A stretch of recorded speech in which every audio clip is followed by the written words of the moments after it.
Hello friends, ಎಲ್ಲರಿಗೂ ನಮಸ್ಕಾರ. ಇವತ್ತಿನ ಭಾಗ್ಯಲಕ್ಷ್ಮಿ ಧಾರಾವಾಹಿ ಸಂಚಿಕೆಗೆ ನಿಮಗೆಲ್ಲರಿಗೂ ಸ್ವಾಗತ. ಇವತ್ತಿನ ಸಂಚಿಕೆಯಲ್ಲಿ ಭಾಗ್ಯ ಕುಸುಮ ಅವರಿಗೆ ಹೇಳ್ತಾ ಇರ್ತಾಳೆ, ನೋಡಿ ಅತ್ತೆ, ಈ ಆದಿ ಜೊತೆ ನಾನು ಮದುವೆ ಆಗಲ್ಲ ಅಂಥೇಳಿ. ಇದನ್ನು ಕೇಳಿ ಶಾಕ್ ಆಗುತ್ತೆ. ಹಾಗೆ ಹಿಂದಿನ ಕಥೆಯನ್ನೆಲ್ಲ ಹೇಳ್ತಾಳೆ.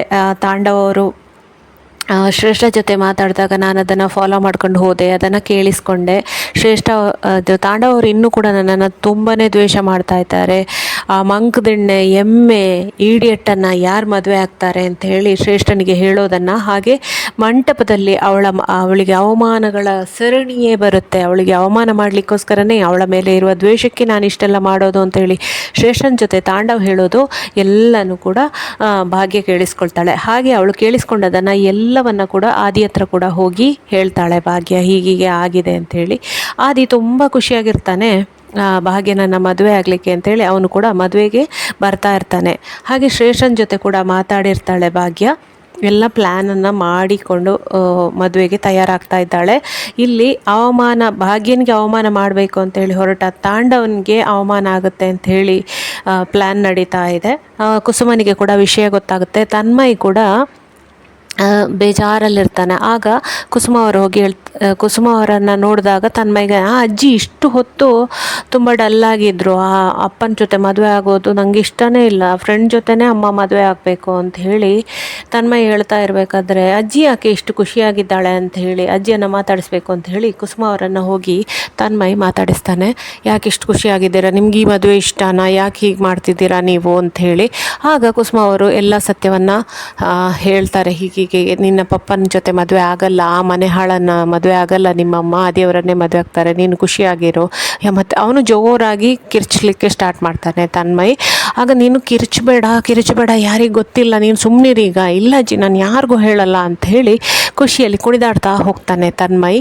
ಆದರೆ ಇಲ್ಲಿ ಕುಸುಮ ಮತ್ತು ಭಾಗ್ಯ ಇಬ್ಬರು ಮಾತಾಡ್ತಾ ಇರುವ ವಿಚಾರವನ್ನು ಎಲ್ಲವನ್ನ ಕೂಡ ಕದ್ದು ಕೇಳಿಸಿಕೊಳ್ತಾನೆ ತಾಂಡವ್.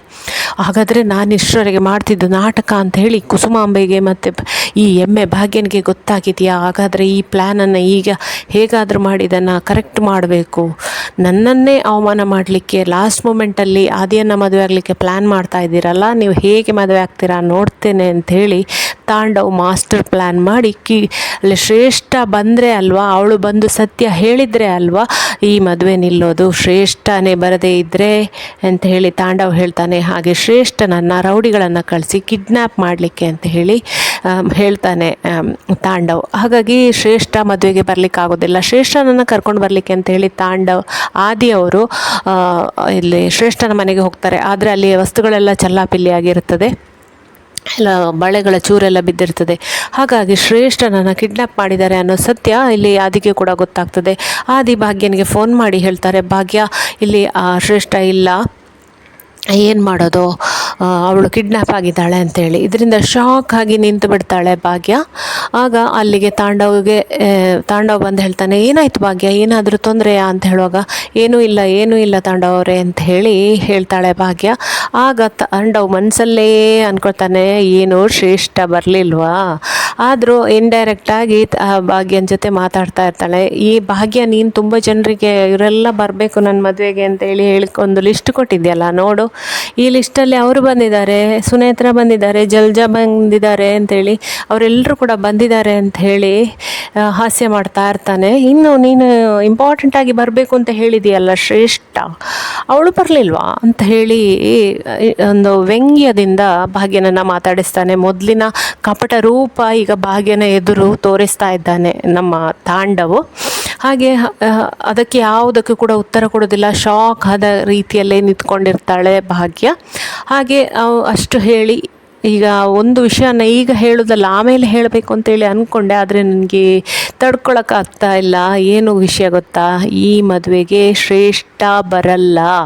ಈ ಶ್ರೇಷ್ಠ ಈ ಮದುವೆಗೆ ಬರಲಿಕ್ಕೆ ಈ ತಾಂಡವ್ ಬಿಡಲ್ಲ, ಗೊತ್ತಾಯ್ತಾ ಅಂತೇಳಿ ವ್ಯಂಗ್ಯವಾಗಿ ಮಾತಾಡ್ತಾ ಇದು ಭಾಗ್ಯನ ಜೊತೆ ಕೆಟ್ಟದಾಗಿ ವರ್ತಿಸಲಿಕ್ಕೆ ಈಗಲೇ ಶುರು ಮಾಡ್ತಾನೆ. ತಾಳಿ ಕಟ್ಟೋದಕ್ಕೆ ಮುಂಚೆನೇ ಅವನ ಕೆಟ್ಟ ವರ್ತನೆಯನ್ನು ಇಲ್ಲಿ ತೋರಿಸ್ತಾನೆ. ಹಾಗೆ ಮಂಟಪಕ್ಕೆ ಬನ್ನಿ ಅಂತ ಹೇಳಿ ಪುರೋಹಿತರು ಕರೀತಾರೆ. ತಾಂಡವ್ ಹೋಗಿ ಕೂರ್ತಾನೆ. ಹಾಗೆ ಹುಡುಗಿಯನ್ನು ಕರೆಸ್ರಪ್ಪ ಅಂತ ಹೇಳಿ ಪುರೋಹಿತರು ಹೇಳ್ತಾರೆ. ಹಾಗೆ ಭಾಗ್ಯ ಕೂಡ ಬಂದು ಕೂತ್ಕೊಳ್ತಾಳೆ. ಆಗ ತಾಂಡವ್ ಪಕ್ಕದಲ್ಲೇ ಕೂತ್ಕೊಂಡು ಭಾಗ್ಯ ಇನ್ನು ಲಾಸ್ಟ್ ಮೂಮೆಂಟಲ್ಲಿ ನಿಂಗೇನೂ ಮಾಡೋದಕ್ಕಾಗಲ್ಲ, ನೀನು ಮೊದಲಿನ ಜೀವನ ನೆನಪಿಸ್ಕೊ, ಈ ತಾಳಿ ಕಟ್ಟಿದ ಮೇಲೆ ನಿಂದು ಅದೇ ಜೀವನ, ಅದೇ ಹಳೆ ಜೀವನ. ನೀನು ಇನ್ನು ಈ ತಾಳಿ ಕಟ್ಟಿದ ತಕ್ಷಣ ನೀನು ಯಾವತ್ತಿದ್ರೂ ತಾಂಡವ್ ಹೆಂಡ್ತಿ ಅಷ್ಟೇನೆ ಅಂತೇಳಿ ಹೇಳ್ತಾನೆ. ಅದಕ್ಕೆ ಅವಳ ಭಯ ಪಟ್ಟ ಭಾಗ್ಯನ ಮುಖವನ್ನು ನೋಡಿ ಭಾರೀ ಖುಷಿಯಲ್ಲಿ ತಾಂಡವ್ ಹೇಳ್ತಾ ಇದ್ದ. ಇದು ಭಾಗ್ಯನ ಪ್ಲ್ಯಾನ್ ಎಲ್ಲ ಉಲ್ಟಾ ಆಯಿತು ಅಂತ ಹೇಳಿ ಅಂದ್ಕೊಂಡು ತಾಂಡವ್ ಖುಷಿ ಪಡ್ತಾ ಇದ್ದಾರೆ. ಆದರೆ ಇಲ್ಲಿ ಭಾಗ್ಯನ ಪ್ಲ್ಯಾನ್, ಮಾಸ್ಟರ್ ಪ್ಲ್ಯಾನ್ ಬೇರೆ ಇದೆ ಅನ್ನೋದು ನಾವು ಮುಂದಿನ ಸಂಚಿಕೆಯಲ್ಲಿ ನೋಡಬೇಕಾಗಿದೆ ಫ್ರೆಂಡ್ಸ್. ಗಾಬರಿಗೊಂಡ ಮುಖ ಮಾಡಿಕೊಂಡ ಭಾಗ್ಯ ತಕ್ಷಣಕ್ಕೆ ಖುಷಿಯಿಂದ ನಗ್ತಾ ತಾಂಡವ್ನನ್ನು ನೋಡುವಾಗ ತಾಂಡವ್ಗೆ ಗಾಬರಿ ಆಗುತ್ತೆ. ಇವಳು ನಗ್ತಾ ಇದ್ದಾಳೆ, ಏನೋ ಪ್ಲ್ಯಾನ್ ಮಾಡಿದ್ದಾಳೆ ಹಾಗಾದರೆ ಅಂತ ಹೇಳಿ. ಇಲ್ಲಿ ಎಲ್ಲರೂ ಕೂಡ ಖುಷಿಯಾಗಿದ್ದಾರೆ. ಧರ್ಮರಾಯರು, ತಂದೆ ತಾಯಿ, ಮಾವ, ಹಾಗೆ ಕಾಮತ್ ಕುಟುಂಬದವರು ಎಲ್ಲರೂ ಖುಷಿಯಾಗಿದ್ದಾರೆ. ಆದರೆ ಸುನಂದನಿಗೆ ಇಲ್ಲಿ ತನ್ಮಯಿ ಖುಷಿಯಾಗಿರೋದನ್ನು ನೋಡಿ, ಇವನು ಇಷ್ಟು ಹೊತ್ತು ಆಕಾಶ ತಲೆ ಮೇಲೆ ಬಿದ್ದಂಗಿದ್ದ, ಈಗ ಖುಷಿಯಾಗಿದ್ದಾನೆ, ಏನೋ ಎಲ್ಲರೂ ಸೇರಿ ಏನೋ ಮಸಲತ್ ಮಾಡ್ತಾ ಇದ್ದಾರೆ ಅಂತೇಳಿ ಸುನಂದ ಅವರು ಕೂಡ ಅಂದ್ಕೊಳ್ತಾ ಇದ್ದಾರೆ. ಏನಾಯಿತು, ಶ್ರೇಷ್ಠ ಕಿಡ್ನ್ಯಾಪ್ ಆದ್ಲು, ಅವಳು ಬರ್ತಾಳ, ಹೇಗೆ ಈ ಮದುವೆಯನ್ನು ತಪ್ಪಿಸ್ತಾಳೆ ಭಾಗ್ಯನ ಮಾಸ್ಟರ್ ಪ್ಲ್ಯಾನ್ ಏನು ಅನ್ನೋದನ್ನು ನಾವು ಮುಂದಿನ ಸಂಚಿಕೆಯಲ್ಲಿ ನೋಡುವ ಫ್ರೆಂಡ್ಸ್. ಈ ವಿಡಿಯೋ ಇಷ್ಟ ಆದರೆ ಖಂಡಿತ ಲೈಕ್ ಮಾಡಿ, ಶೇರ್ ಮಾಡಿ, ಹಾಗೆ ಚಾನಲನ್ನು ಸಬ್ಸ್ಕ್ರೈಬ್ ಆಗಿ. ಹೀಗೇನೆ ಬೇರೆ ಬೇರೆ ಡೈಲಿ ಅಪ್ಡೇಟ್ಸ್ ಜೊತೆ ನಾನು ಮತ್ತೆ ಬರ್ತೇನೆ. ಅಲ್ಲಿವರೆಗೆ ನಮಸ್ಕಾರ, ಬಾಯ್ ಬಾಯ್, ಟೇಕ್ ಕೇರ್, ಥ್ಯಾಂಕ್ ಯು.